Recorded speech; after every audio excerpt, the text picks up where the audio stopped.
আজই ডাউনলোড করুন আর এনজয় করুন আপনার পছন্দের শো। কষ্টটা বুঝতে পারলে না অপর্ণা, খুব কষ্ট হচ্ছে আমার। একটা মানুষকে আমি আমার জীবনের সবটুকুকে ভালোবেসেছি, সেই মানুষটার জায়গা এই জীবনে অন্য কেউ পাবে না, কেউ না। এটা তোর মনে নয়, মাথায় ঢুকে বসে আছে। তাহলে আমার নিজের মা হয়ে তুমি আমাকে এতদিনে একটু চেনি মা? হ্যাঁ, চিনি নি তো। চিনলে এত কিছু ঘটিয়ে ফেলি আর আমি জানতে পারলাম না। জানলে অনেক আগে আমি সাবধান করে দিতে পারতাম। এখন কি করছো জানো মা? আমাকে বাঁচাতে গিয়ে না, ওকে আস্তে আস্তে খোলাটা টিপে মেরে ফেলছো। করে দিচ্ছ আমাকে। আচ্ছা মা, শিখর উপড়ানো গাছ কখনো বাঁচে গো? বাঁচে না। আমি ওই গাছের মতন ডাল পালা শুকিয়ে আস্তে আস্তে শেষ হয়ে যাবে।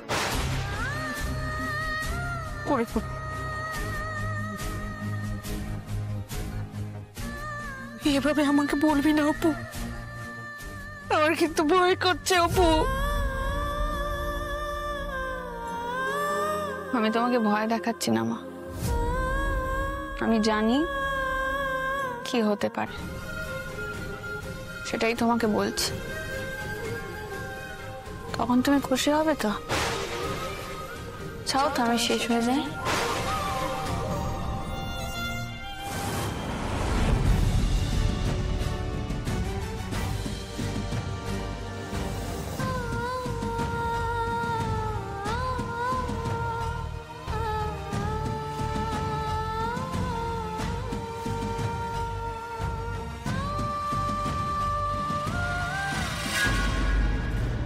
স্যারকে কফি দেবো? না, এখন না, আমি পরে বলবো। তুমি যাও, তোমার যে কাজটা করছিলে সেটা করো। আচ্ছা।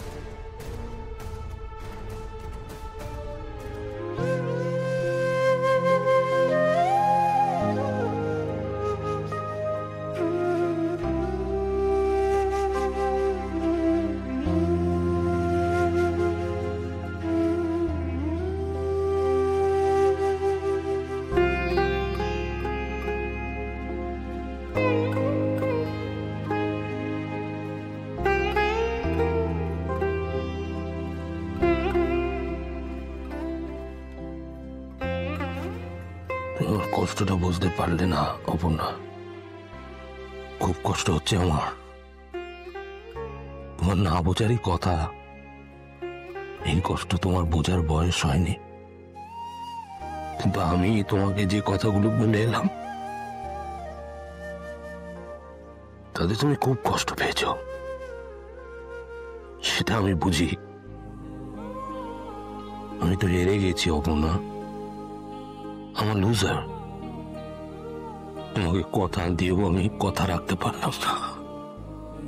আমি এক্সট্রিমলি সরি, ক্ষমা করে দিও। খুব কষ্ট হচ্ছে আমার, খুব কষ্ট হচ্ছে।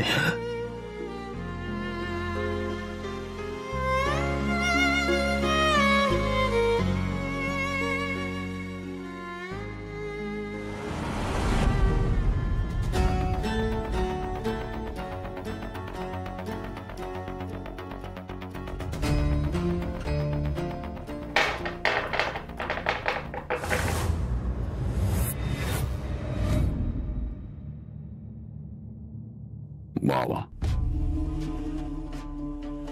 আর্য সিংহ রায়ের চোখে জল। না, শুধু জল নয় তো, একেবারে মানের জলের মতো জল। আর্য সিংহ রায়ের জীবনের নানা চড়াই উতরায়ের সাক্ষী আমি ছিলাম, কিন্তু কান্নাকাটির সাক্ষী যে আমার হতে হবে এটা ভাবিনি কোনোদিন। ঢোকার আগে পারমিশন নিয়ে ঢুকতে হয়। স্যার, আপনি পারমিশন দেওয়ার মতো অবস্থায় আছেন? এই যে আপনার চোখের মধ্যে একটা কষ্ট, একটা বুকের মধ্যে একটা তীব্র হাহাকার, একটা অদ্ভুত যন্ত্রণা, দম বন্ধ করে যন্ত্রণা কুড়ে কুড়ে খাচ্ছে। কিশোর প্রেমিক অ্যাবসলিউটলি হার্ট ব্রোকেন। অপর্ণাদের পাড়ায় গিয়েছিলিস কেন? অপর্ণাদের পাড়ায় গিয়েছিলিস কেন? কি বলেছিস অপর্ণাকে? একে একে উত্তর দিই। প্রথমত আমি ওদের পাড়ায় গিয়েছিলাম তোকে সামলানোর জন্য, তোকে আগলানোর জন্য, কারণ সেটা আমার দায়িত্বের মধ্যে পড়ে। আর দ্বিতীয়ত আপনাকে আমি যেটা বলেছি সেটা হলো আলেয়ার পিছনে না ছুটতে, কারণ এই সমস্ত ক্ষেত্রে ওইটা হয় কোনটা জানো, তার ধরি ধরি মনে করি ধরতে গেলে আর পেলাম না। ঠিক বললাম তো? গরিবের কথা বাসি হলে সবসময় মিষ্টি হয়। আর অ্যাজ ইউজুয়াল কিঙ্কর তো গরিব। এই গরিবদের একটা কথা অনেকদিন আগে তো শোনা উচিত ছিল, আমি কিন্তু বলেছিলাম আর্য, এই সম্পর্কটা হওয়ার নয়, এর কোনো পরিণতি নেই। আর কিছু বলবি? হ্যাঁ, অনেক কিছু বলার আছে, বলার জন্য তুই এসেছি। এই যে তোর যা অবস্থা, মানে তুই যা যা করছিস, একটা উলুঝুলু অবস্থা করে রেখেছিস, কান্নাকাটি, হল্লাহাটি, এগুলো কি তোকে মানায়? এগুলো তো 24-25 বছরের বাচ্চা বাচ্চা ছেলে মেয়েরা করে।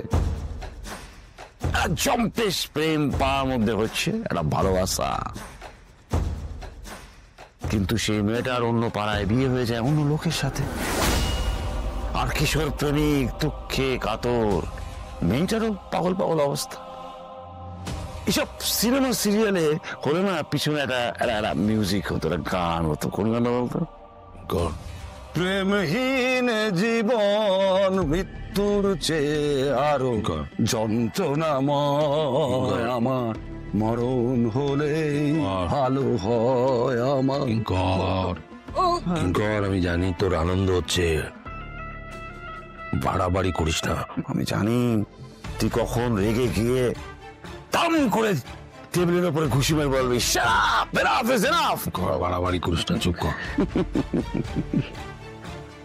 রাগ হচ্ছে, অসহ্য লাগছে কিঙ্করকে, ভালো লাগছে না, কিচ্ছু ভালো লাগছে না। অবশ্য ভালো না লাগারই কথা আর্য সিংহ রায়, কিন্তু তুই যদি সময় মতো ওই কিশোর প্রেমিকের মতো না হয়ে একটু ম্যাচিওর পুরুষ মানুষের মতো বিহেভ করতিস, তাহলে কিন্তু আজকে তোর এই হালটা হতো না। বাহ, কি দেখছি আমি, মহান বিখ্যাত বিজনেস টাইকুন আর্য সিংহ রায় প্রেমে দাদাকে Stop it, Kinkor! Stop this nonsense!